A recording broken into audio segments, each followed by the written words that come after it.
ऋतूप्रमाणे कायम भूमिका बदलणार पक्ष मनसे आहे. आनंद परांजपे. मनसे नेते राज ठाकरे यांची बदलणारी भूमिका नेहमी लोकांनी बघितली आहे आणि अशी गोंधळलेली भूमिका आहे. आणि लोकसभा 2019 मध्ये पंतप्रधान नरेंद्र मोदी यांच्या विरुद्ध त्यांनी प्रचार केला होता. 2024 मध्ये त्यांनी पंतप्रधान व्हावं म्हणून त्यांनी समर्थन केलं होतं आणि विधानसभेत त्यांनी भूमिका स्पष्ट नव्हती की ते महायुतीसोबत आहेत की भाजपसोबत. राष्ट्रवादीला 42 जागा कशा मिळाल्या याची चिंता करण्यापेक्षा त्यांचा पक्ष कसा वाचल आणि त्याचे पक्षाचे कार्यकर्ता कुठे आहेत यांची जाण त्यांनी ठेवली पाहिजे.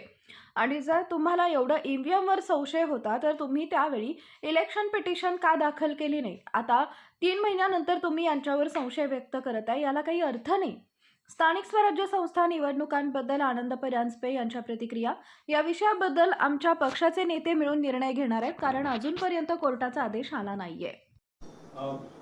सर, पुन्हा तोच प्रश्न की फारसं रुचलेलं दिसत नाहीये या अनुषंगाने. माननीय राजसाहेब ठाकरे हे महाराष्ट्रातील एक मोठे नेते आहेत, पण या महाराष्ट्राने कायम त्यांची बदलणारी भूमिका बघितलेली आहे.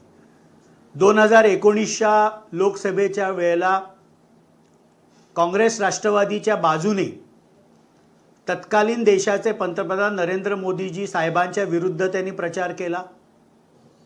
2024च्या लोकसभेच्या वेळेला केवळ आणि केवळ माननीय नरेंद्रजी मोदी साहेबांना पुन्हा पंतप्रधान बनवायचं यासाठी म्हणून समर्थन दिलं. विधानसभेला नक्की ते महायुतीमध्ये येणार, जवळ येणार, भाजपबरोबर अंडरस्टँडिंग करणार, अशा प्रकारची गोंधळलेली भूमिका ही मनसेची राहिली. आणि म्हणून राष्ट्रवादी काँग्रेस पक्ष ह्याला लोकसभेमध्ये जरी अपेक्षित यश मिळालं नाही, माननीय अजितदादा पवार साहेबांच्या नेतृत्वाखाली राष्ट्रवादी काँग्रेस पक्ष पुन्हा जनतेसमोर गेला.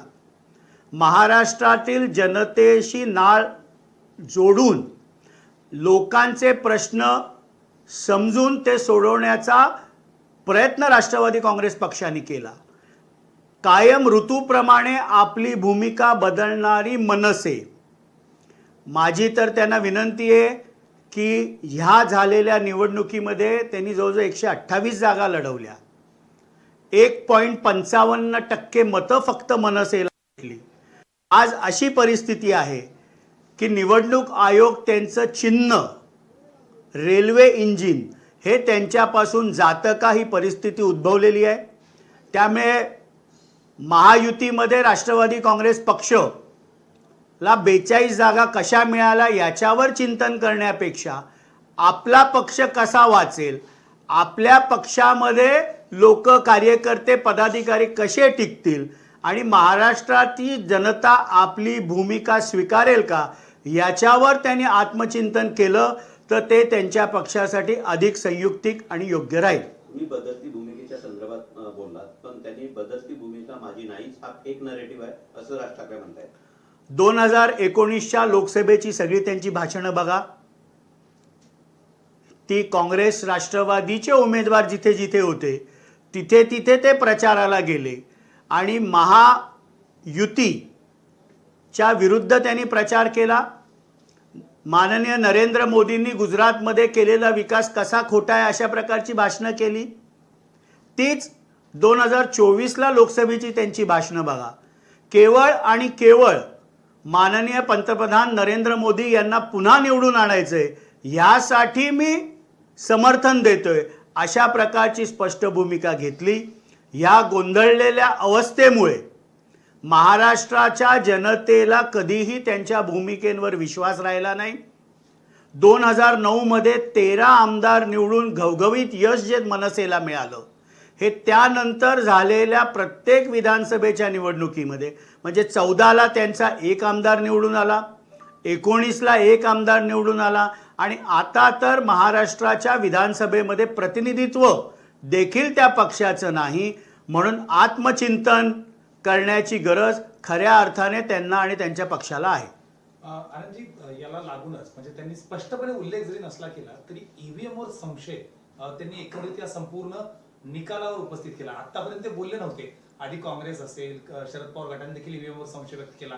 सगळे थांबले आणि आता परत राज ठाकरे तोच मुद्द्याला कुठेतरी हात घातला असं वाटतं.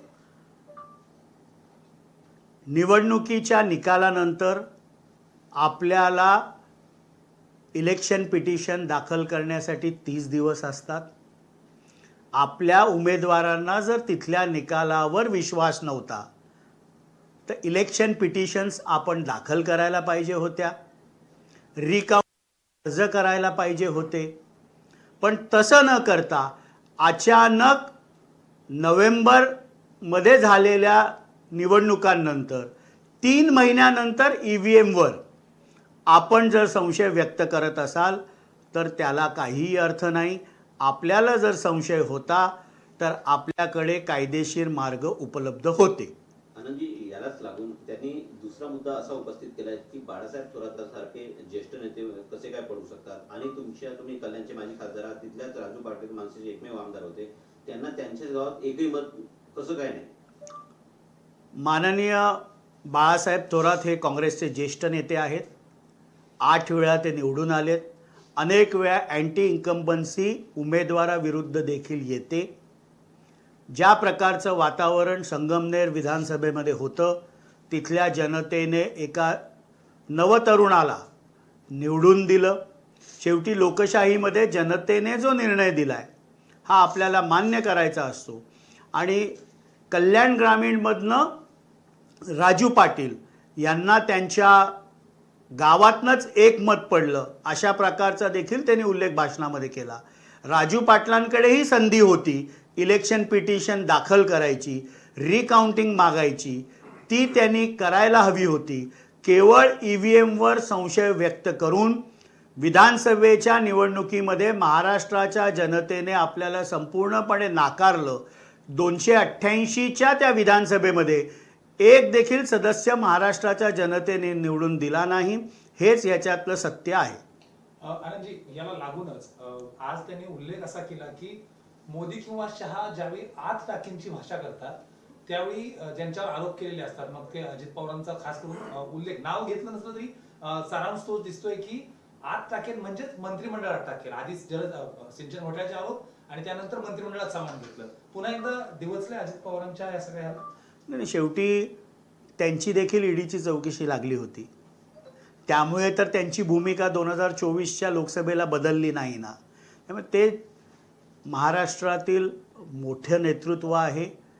अधिक याच्यावर न बोलता केवळ नसलं तरी सारांश तो दिसतोय की 8 टाकेन म्हणजेच मंत्रिमंडळात टाकेल. आधीच जलद सिंचन घोटाळ्याचे आरोप आणि त्यानंतर मंत्रिमंडळात सामान घेतलं. पुन्हा एकदा दिवसले अजित पवारांच्या या सगळ्या. नाही, शेवटी त्यांची देखील ईडीची चौकशी लागली होती.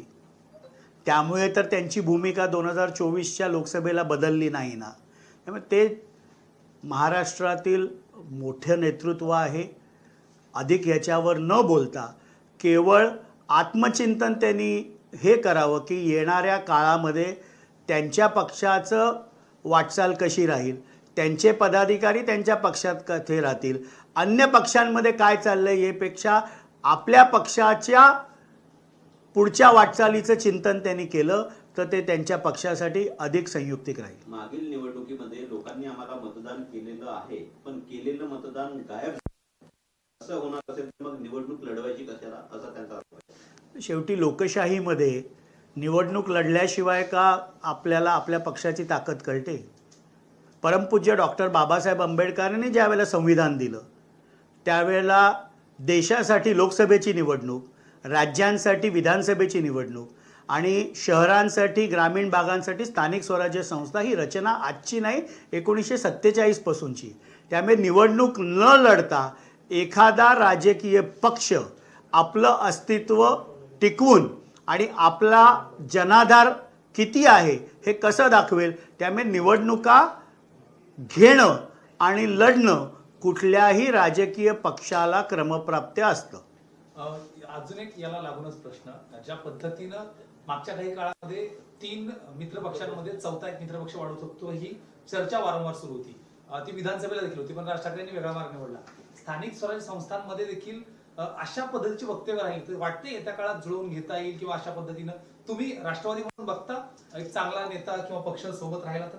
नाही, येणाऱ्या स्थानिक स्वराज्य संस्थेच्या निवडणुकांबाबत सुप्रीम कोर्टमध्ये खटला प्रलंबित आहे. त्या खटल्याचा निकाल लागल्यानंतरच स्थानिक स्वराज्य संस्थेच्या निवडणुका होतील.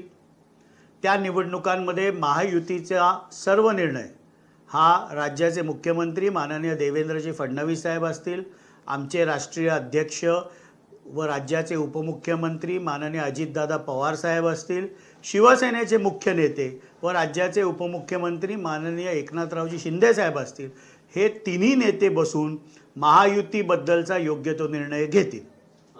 परांजपे साहेब, यापूर्वीच्या अनेक निवडणुकांमधून किंवा भाषणांमधून राज ठाकरेंच्या अजित पवारांची मिमिक्री असो किंवा इतर गोष्टी असो, विशेषतः या निवडणुकीच्या निकालावरूनही तुमच्यावरती सरसंधान राज ठाकरेंनी साधलं. अजित पवारांवरती एवढा प्रेम का आहे राज ठाकरेंचं? शेवटी हा त्यांना तुम्ही विचारलं पाहिजे. पण माननीय अजितदादा पवार साहेब हे कायम लोकांमध्ये राहणारे नेते आहेत. महाराष्ट्राच्या विकासासाठी निर्णय घेणारं नेतृत्व आहे. जनसामान्यांच्या हिताचं विचार करणारं नेतृत्व आहे आणि म्हणून महाराष्ट्राची जनता ही त्यांच्यावर प्रेम करते. वेगळी राजकीय भूमिका घेतल्यानंतर देखील महाराष्ट्राच्या जनतेने त्यांच्या नेतृत्वावर विश्वास ठेवून महायुतीमध्ये 42 आमदार राष्ट्रवादी काँग्रेस पक्षाचे निवडून आले. एक त्याचा मुद्दा आहे. खासदार सुप्रिया सुळे यांनी असं म्हटलं आहे की प्रॉफिट ऑफिस ऑफ प्रॉफिट या संदर्भामध्ये ते गृहमंत्र्यांची भेट घेणार आहे आणि अशा संदर्भात ती मंत्र्यांवरती कारवाई केली जावं असं ती मागणी करणार आहे. नक्कीच त्यांच्याकडे जर त्यांना वाटत असेल की ऑफिस ऑफ प्रॉफिटची केस झालेली आहे तर त्यांनी गृहमंत्र्यांकडे जाऊन तक्रार करावी. शेवटी लोकसभेच्या मोठ्या नेत्या त्या आहेत. राष्ट्रवादी काँग्रेस पक्ष शरदचंद्र पवार गटाच्या लोकशाहीमध्ये त्यांना हा तक्रार करायचा अधिकार नक्कीच आहे.